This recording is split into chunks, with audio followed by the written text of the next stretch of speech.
Hello po mga kababayan, magandang araw po sa inyo lahat. Kumusta na po kayo?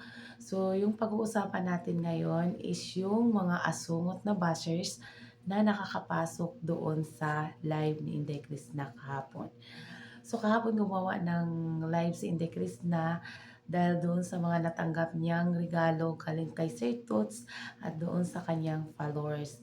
So kitang-kita sa mukha na sobrang tuwa yung dalaga natin. Lalong-lalo na yung gift ni Sir Toots kasi alam naman natin na yung dating pinagsamahan ng dalawa, parang kuya na niya si Sir Toots at nagpapasalamat siya na hindi pa rin siya nakalimutan ni Sir at binisita po talaga siya doon sa kanilang bahay. So, tuwang-tuwa yung dalaga natin. Pero merong tatlong mga bashers na hindi na naman natutuwa kasi nga, ayaw nila na maging masaya yung dalaga natin.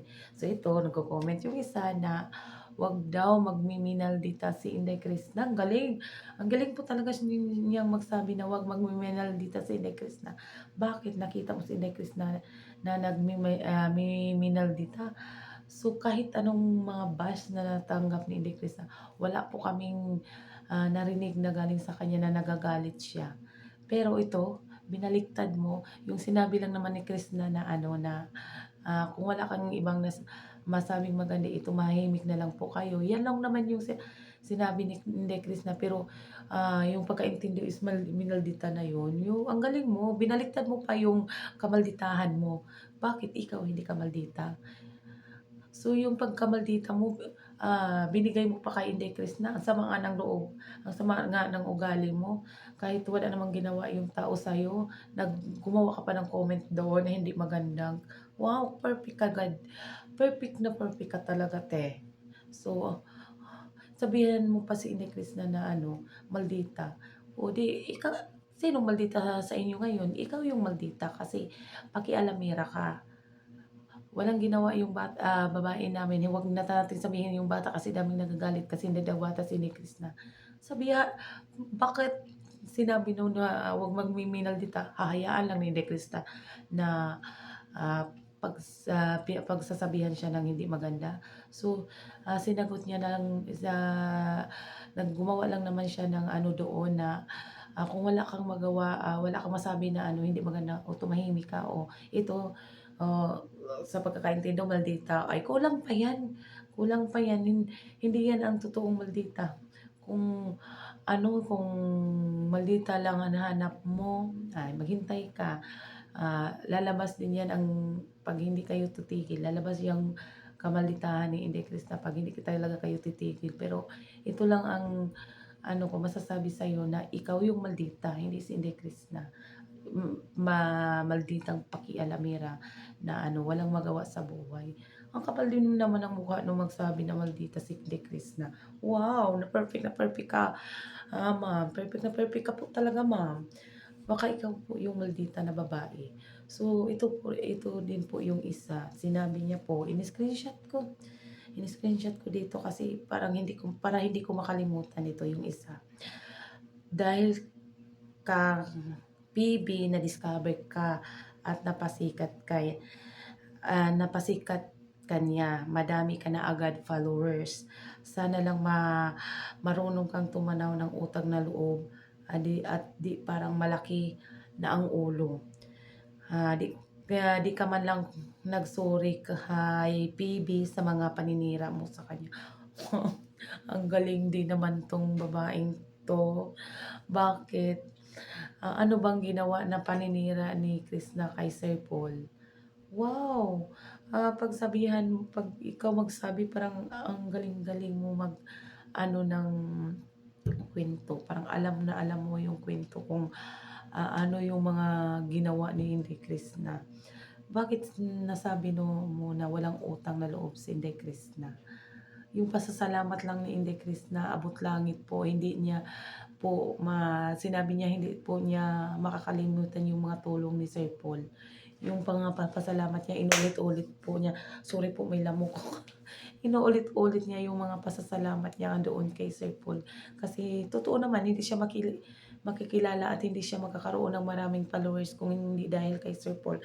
Pero kung sabihan mo na walang utang na loob si Krishna, oh, ang galing mo. Ang galing mo, ma'am. Perfect na perfect ka po talaga, ma'am. Ikaw na po yung asawa ni Sir Paul. Nakakatuwa nga, nakakainis yung sabihan mo sa Inday Krishna na walang utang na loob. Sino ka ba na magsabi na walang utang na loob?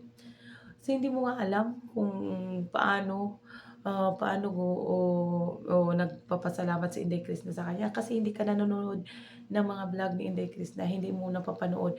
Yung pinapanood mo lang is doon ka lang makakatsamba ka na makakaroon ka ng time na makapanira ka ng tao. So, kung wala ka tama naman yung sinabi ni Inday Krishna, kung wala kang mai-comment or masabing hindi maganda, huwag ka na lang mag-comment. Nakakaano ka na lang, nakaka-stress ka, nakadagdag ka ng sakit ng ano namin, ng idolo namin. Dinadagdagan mo lang ng sakit ng ulo si Inday Krishna. Ang galing mong manumbat, hindi ka naman kasali sa PB team. So kung concerned ka kay Sir Paul, wag ka ng mag-ano, magdagdag ng mga salita na sabihin mo na walang utang na loob si Inday Krishna. Wow, ang galing. Yung papasalamat lang, yung pag-iyak lang ni Inday Krishna para lang ano, matanggap yung mga sorry niya.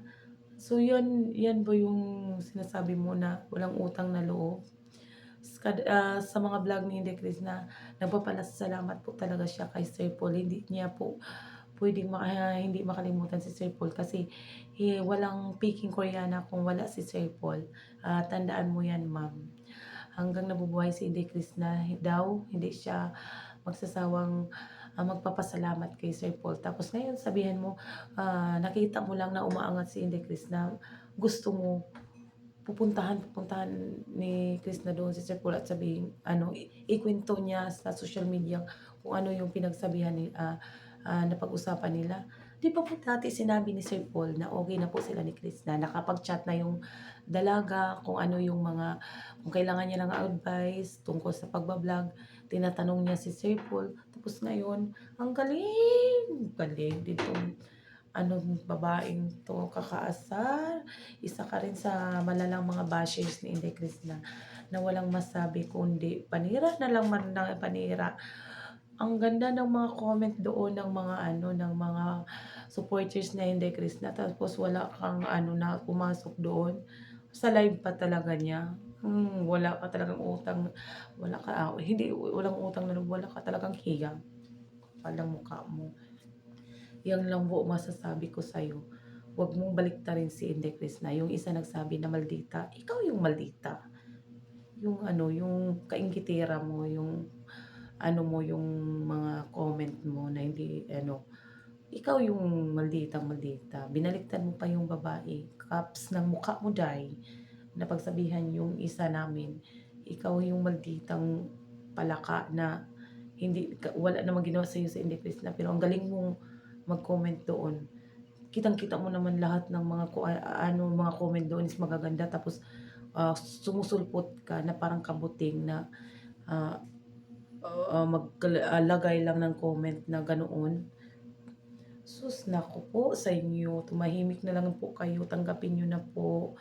Tanggapin niyo na lang po na okay na yung buhay ni Inday Krishna ngayon.